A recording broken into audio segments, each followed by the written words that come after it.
नमस्कार, मैं हूं आपके साथ राखी लांबा। पूरी दुनिया में कहीं भी कोई भी आफत हो, पीएम नरेंद्र मोदी को याद किया जाता है। जैसे हारे का सहारा शाम है, वैसे ही पीएम नरेंद्र मोदी भी हर हारे का सहारा बनते हैं। चाहे कोरोना काल में वैक्सीन की बात हो या फिर रूस और यूक्रेन के युद्ध की, पीएम नरेंद्र मोदी हर किसी के लिए एक उम्मीद बनकर सामने आए हैं।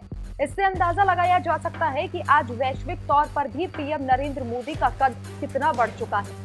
दुनिया में आज भारत एक ताकतवर देश की तरह उभर कर सभी के सामने आ रहा है और ये संभव हुआ है मोदी मैजिक से। इसके साथ ही तमाम दुश्मन देश भी आज पीएम नरेंद्र मोदी के सामने नतमस्तक दिखाई देते हैं। हाल ही में रूस ने भारत को आंख दिखाने की कोशिश की थी और भारत के दुश्मन देश पाकिस्तान को तेल की खेप भी भेजी थी। अब तक 2 बार रूस की तरफ से पाकिस्तान को तेल भेजा जा चुका है, लेकिन पीएम नरेंद्र मोदी के सफल विदेशी दौरों के बाद पुतिन को भी अब अकल ठिकाने आ गई है। वो अपने पुराने दोस्त के पास फिर से लौट आई हैं। कहते हैं देर आए पर दुरुस्त आए। पुतिन के साथ भी ठीक वैसा ही समझा जा सकता है। मुश्किल घड़ी में उन्होंने प्रधानमंत्री नरेंद्र मोदी को याद किया और फोन कर मदद और सुझाव दोनों मांगे हैं। लेकिन भारत के दुश्मन देश की मदद करने वाले रूस ने पीएम नरेंद्र मोदी को फोन क्यों किया? दरअसल प्राइवेट सैन्य बल वैगनर समूह ने 24 जून को विद्रोह कर दिया था। हालांकि जब इनके लोग मॉस्को से सिर्फ 200 किलोमीटर दूर थे, तब इन्होंने अपने लड़ाकों को वापस बुलाने का फैसला ले लिया था। प्रिगोजिन ने अचानक क्रेमलिन के साथ समझौते के पीछे हटने की घोषणा की थी, लेकिन विद्रोह का संकट अभी टला नहीं है।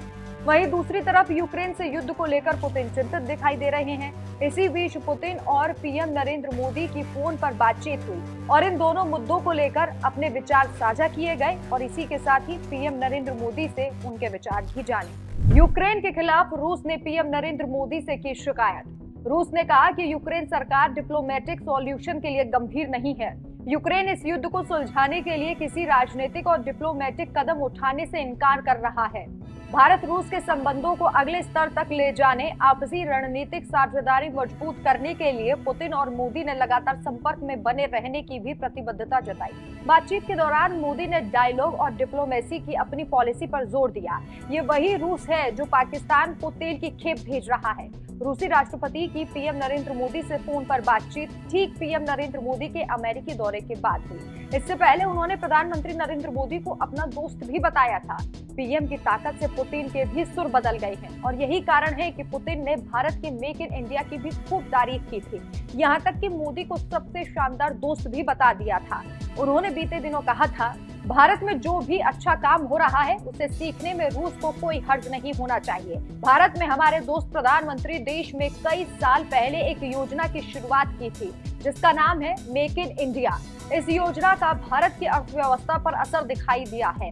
ये अच्छी तरह से काम कर रहा है और इससे सीख लेने में हमें कोई नुकसान नहीं है।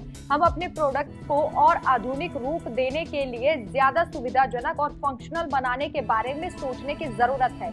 इसलिए इंडस्ट्रियल और प्रोडक्ट डिजाइन घरेलू व्यापार के लिए जरूरी संसाधन बनना चाहिए। प्रधानमंत्री नरेंद्र मोदी के सामने दुनिया की बड़ी बड़ी शक्तियां नतमस्तक होती हैं। प्रधानमंत्री नरेंद्र मोदी जानते हैं कि राजनीति में कैसे लोगों को सही रास्ते पर लाना है।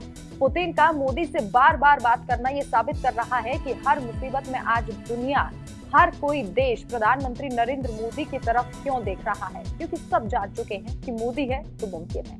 आपकी इस खबर पर क्या राय है, हमें कमेंट करके जरूर बताइए।